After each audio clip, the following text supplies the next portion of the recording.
Hello, and welcome to the Cavness HR podcast. I'm your host, Jason Cavness. Our guest today is Diana Wilson. Diana, are you ready to be great today? I am Jason. Thanks. Diana Wilson is the founder of ProfileSports.tv, and she is the first female sports network owner and has worked with several Fortune 500 companies, including Adidas America, Hewlett Packard, Disney, and Intel.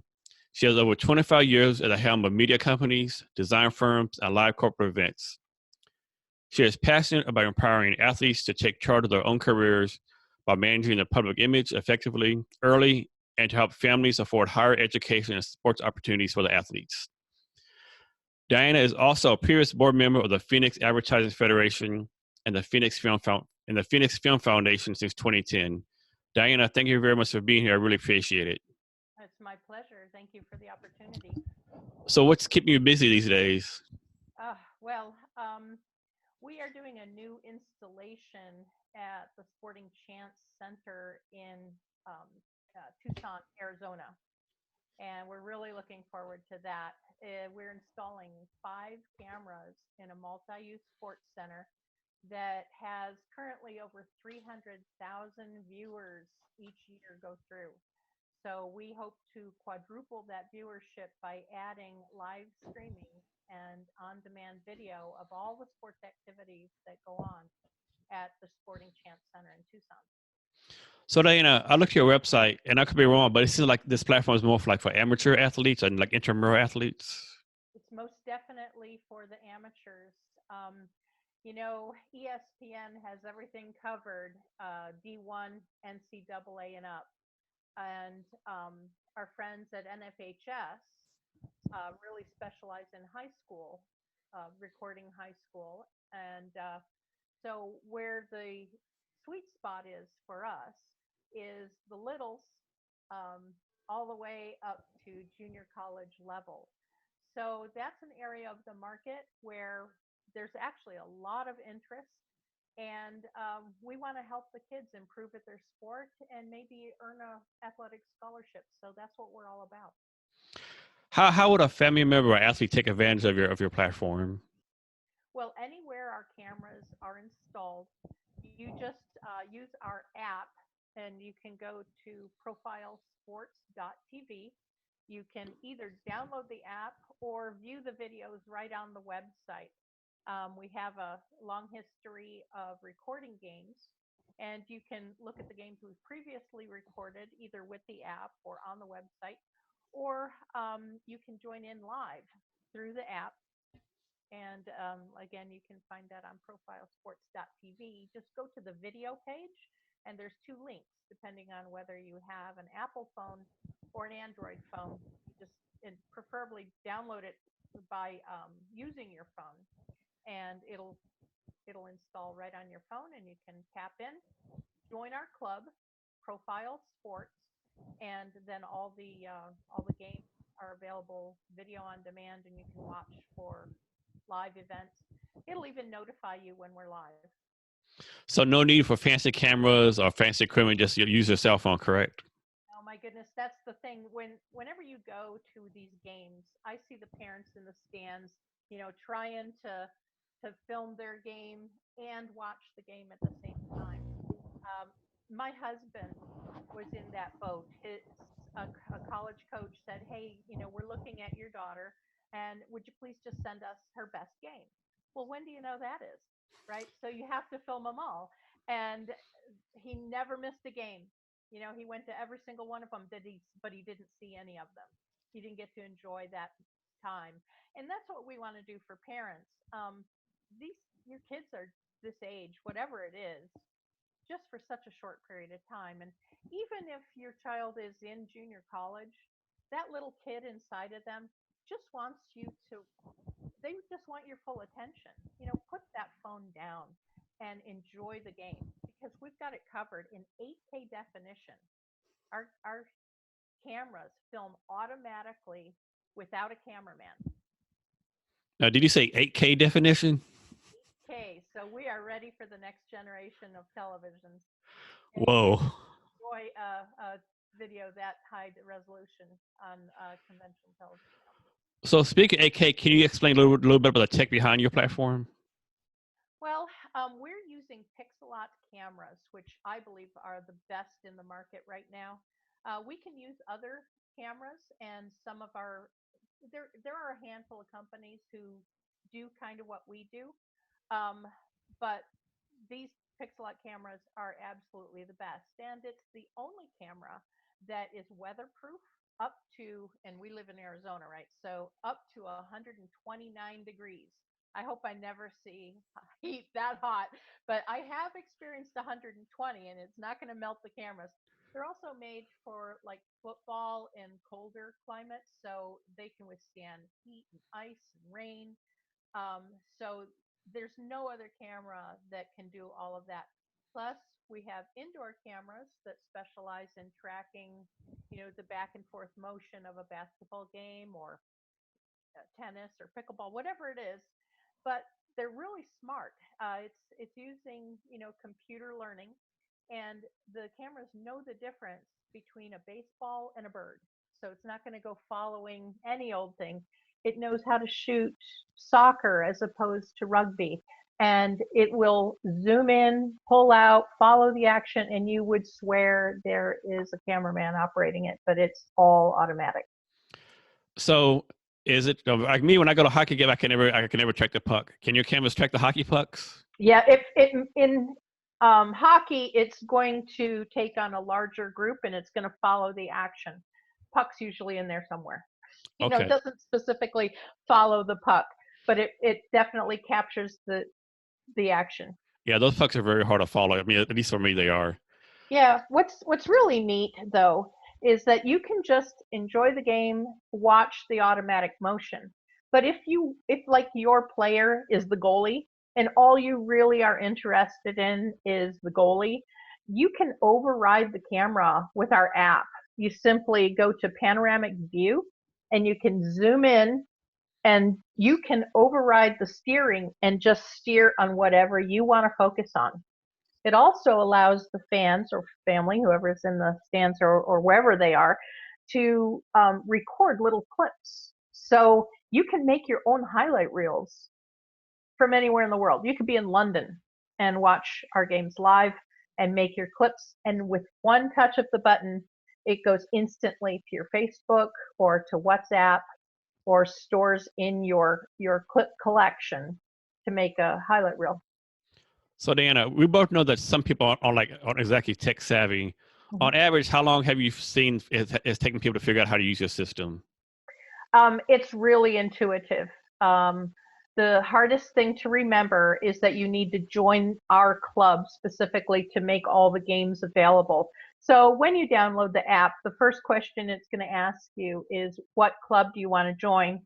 And you simply search, you can, with the little search mechanism, just start typing in profile sports and we pop right up. And then you just click that open and all of our live or on-demand games are available there. So after they finish live streaming, is it stored in a cloud somewhere, or they put on, or is it saved on the camera, or how do they access to it later on? It is in the cloud, and so like any on-demand, you just go look it up in our library and you click on it to watch it. Now you can also download the games or parts of the games. Like when you make your clips, they're available to download the high definition file to your device or your web or your computer. How long have you been working on this? Oh golly. To be honest, it's about 8 years now from the very beginning, kernel beginning of the idea. But we've been filming games for the past 4 years. We started out much like Baller TV, where it's just a tripod and an iPad camera, and we were doing the back and forth. But quickly, people wanted that instant access to the game. So we started incorporating live streaming, which added a little complexity on our end. And it made it harder for our company to scale, actually, because we had to hire people for a little bit more money who knew how to handle things if something went wrong.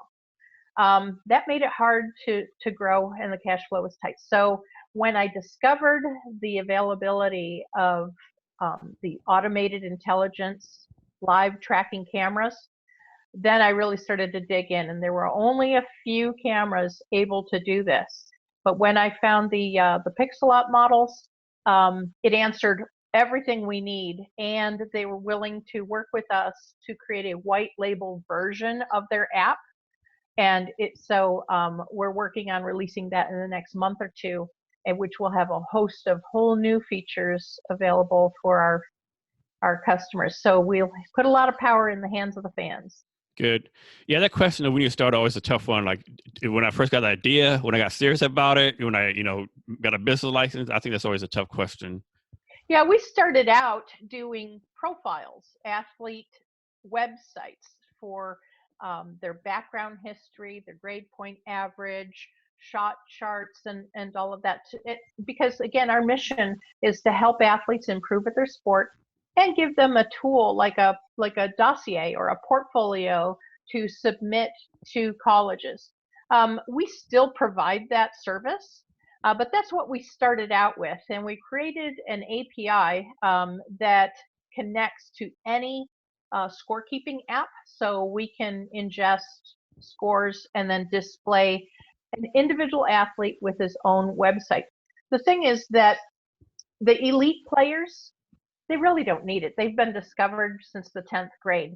And it really was for the player that, had some talent, plays with heart, and just needed the right opportunity on a team at maybe the college level. So that market so far just hasn't been large enough to scale. What the market was telling us, though, while we were doing our field tests, is that what they really wanted was video. So it became natural to satisfy that, and at the same time, we were able to kill two birds with one stone. We provided the video, but it also provided us the video to do the scorekeeping to feed to the profile apps. So that made sense, but the need and the desire for the game video outstripped any desire for the individual athlete websites. So that's what we're focusing on now, and it just became a matter of, well, how can we serve more people faster? And that's why we added the automated intelligence cameras. So Diana, how strong does the internet connection have to be? Like how strong does the Wi-Fi have to be when they're using the camera? Is that even a consideration? It certainly is a consideration. If you've ever tried to do any live streaming, you'll know that the biggest problem is a good, strong Wi-Fi signal. At the beginning, when we started doing it, and especially in gymnasiums, they're built like a fortress, and a lot of times you just can't get a good signal, even if you step right outside and you had a good solid signal. So we began bringing our own hotspots and such. I've even had little mini satellite boosters, at windows to try to increase it, and it just was never going to do the job well enough. And so what these cameras do is they are relatively permanently installed. I mean, we don't drill holes or damage the gym or anything, but we do affix the cameras more permanently, and we hardwire them with Ethernet.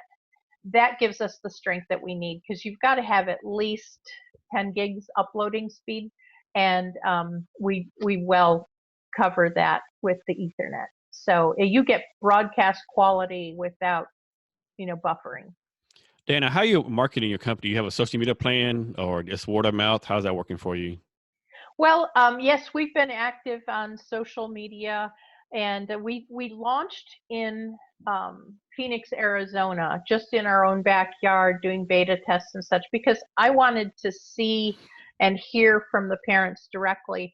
Now, with our installation in Tucson, we are figuring out how to do things remotely and at distance. And now that we can achieve that, we can really install our cameras anywhere and run it right from our studio in Phoenix. So it can be anywhere. What's your long-term vision for your company? Well, I'd like to in the next couple of years get to 24 installations. And I'm focusing on multi use sports facilities where we have a variety of sports and a regular schedule of tournaments, particularly multi state, regional, or national tournaments. Because as people come to these venues, they experience our live stream video. They take it home with them, and these athletes view these games over and over to study and get better. They share them with their friends and family, and essentially, they're planting seeds in other locations. When we get interest in another city, then we'll put our cameras in a similar facility there, and that's the plan for growth. The the thing that we do that is very unique in this industry, and there are, like I said, just a handful of other players in this, but every single one of them are using the subscription model. They're going back to the parents for yet more money. So on average, these parents have paid like $4,000 a year for their child to play club ball on any kind of organized sport. Then you got the $150 tennis shoes, and you've got travel on top of that. And then here they come. Coach needs video. Parents, can you pony up? Or just for the honor of seeing your own child's video, you've got to pay a monthly subscription like forever. I don't know about you, but when I go to my bank statement and I see those 14.99 charges, I wonder what did I click on. It's just I think our audiences. I think most people are having subscription fatigue. So what we do first when we go into a new sports facility is we first partner with the sponsors who have generally already been active with that facility. We give them the first opportunity to add media to their sponsorship package. Then we go out into the neighborhood and talk to all the mom and pop shops, the restaurants, anyone who would benefit from the added volume that we will be bringing to that facility. We get them on board for sponsorships. And it really only takes a few sponsors to make these videos free for everyone. And that's the key, that's the differentiator for us. We want the most eyeballs possible. So by making our videos free to view, we're we're basically leveling the playing field for athletes who may be economically challenged as opposed to the more wealthy neighborhoods who have the advantage of video. Now we're able to have game video for everybody for free, and that that increase in viewership makes the advertisers very happy. Yeah, and that's a conversation for another time. You know how people can afford AAU and club sports, so giving the kids probably an unfair advantage over kids who can't afford this for scholarships. That's really how it's been shaking out, and it's a major hassle for coaches. They've got enough to do to just focus on the kids. They don't need to have the logistics problem of also how are we going to get our video, and oh, we had Wi-Fi problems and all of this. We just take that all away, and the kids can just focus on playing, and the coaches can focus on their games. Do you see in the future where recruiters will go to you directly and say, "Hey, can you provide me so and so's film," instead of going to parents? Yeah, they now NCAA has access rules that will have to be taken into consideration, but anybody can view our games. It's just that the coaches are not allowed to contact the kids directly until they're like 17 and a half years old. Now they can passively watch any games, but there are showcase situations that the coaches have to respect. We're simply making the games available for anyone who wants to view them. Have you found that any certain sport is better on your platform? Like is football better or basketball better, or all sports are pretty much equal on your platform as far as watching them and live streaming them? We do an amazing job. These cameras do an amazing job on any games, indoors or out. When I was manually doing the video, I preferred indoors because here in Arizona, filming football got very, very hot, and it that became difficult for standard cameras. or even iPad cameras, they would overheat. Whereas now with the new camera technology that we're using, we don't even have to worry about that. And there's nothing sharper than that 8K definition. So Diana, I know you focus on sports, but is there any other any other thing else you can live stream besides sports? It has to be like the possibility has to be endless what you're doing. Yeah, it is quite endless.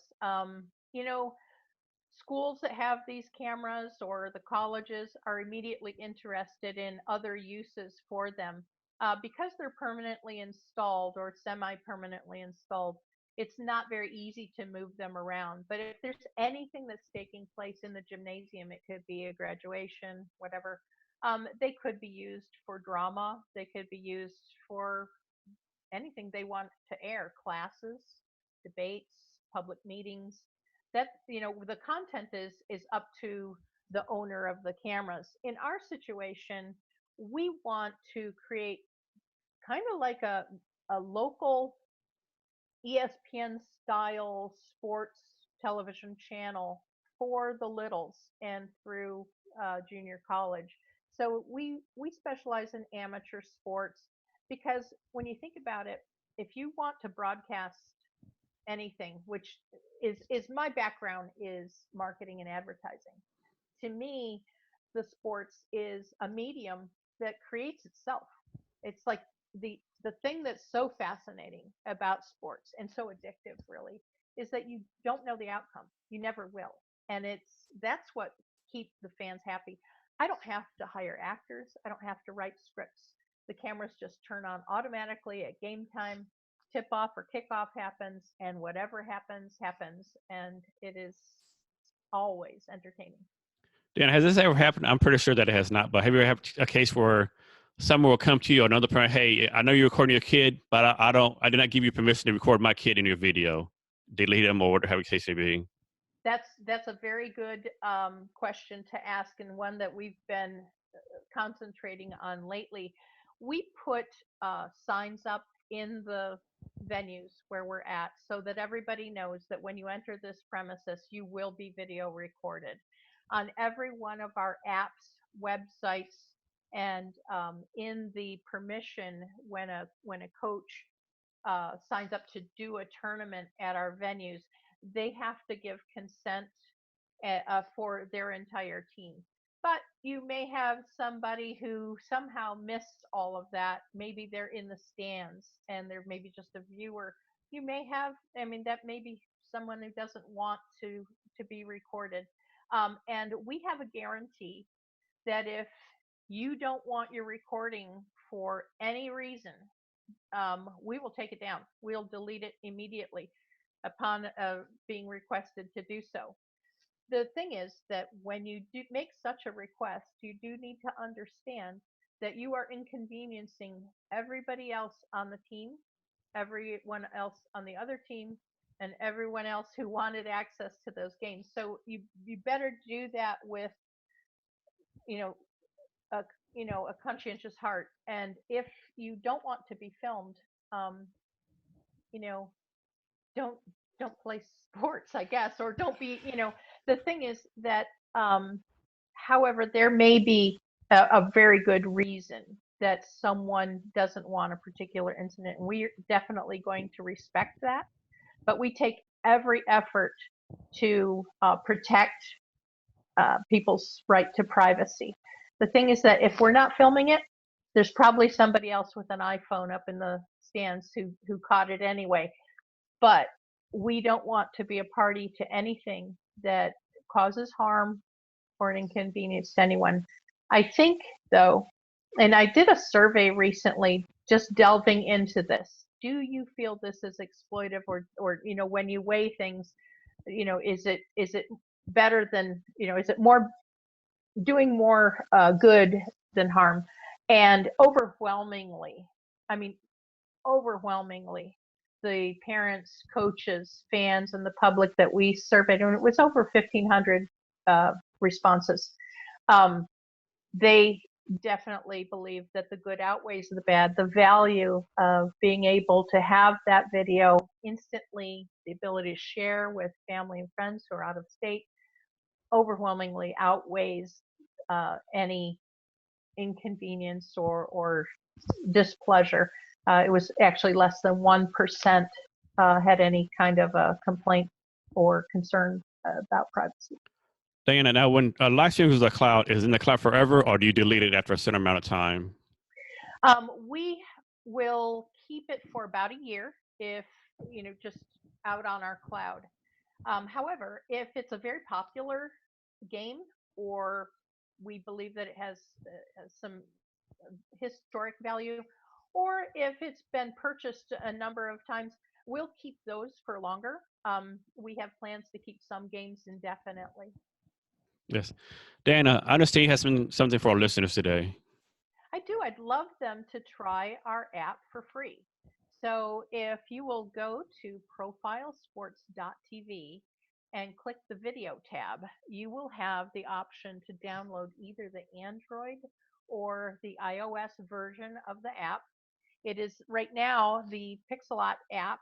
Just remember that the first question is going to be, which club do you want to join in? Just put in Profile Sports and we'll pop right up and you'll get notifications whenever we're live. Diana, can you share your social media links for both yourself and your company so people can reach out to you? Okay, for Twitter, it's at Profile Sports Profile _ Sports. And it's the same for Instagram and on Facebook, just Profile Sports app. Thank you. And for our listeners, we'll have the links to our offer and on her social media on our show notes, and you can find the show notes at www.cabineshrblog.com. Diana, we'll come to the end of our talk. Can you give our listeners any advice or wisdom on anything you want to cover? I would just say that video is so valuable as a learning tool. We hope that you will use video and enjoy it with your sports, not just for a keepsake for your family, but to improve at your game, because it's visual, it's auditory, and it will help you understand what coach has been telling you all week. So I guess in a nutshell, my advice would be listen to your coach. Yes, there's a reason why you see on basketball games or football games, while the players, after the play's over, they go to the sidelines and pull up the iPad and look at the videos. There's a reason for that, right? Absolutely. Diana, thank you for your time today. I really appreciate it. You're doing some really disruptive stuff, and it's going to pay off a lot of people. Thank you. We surely hope so.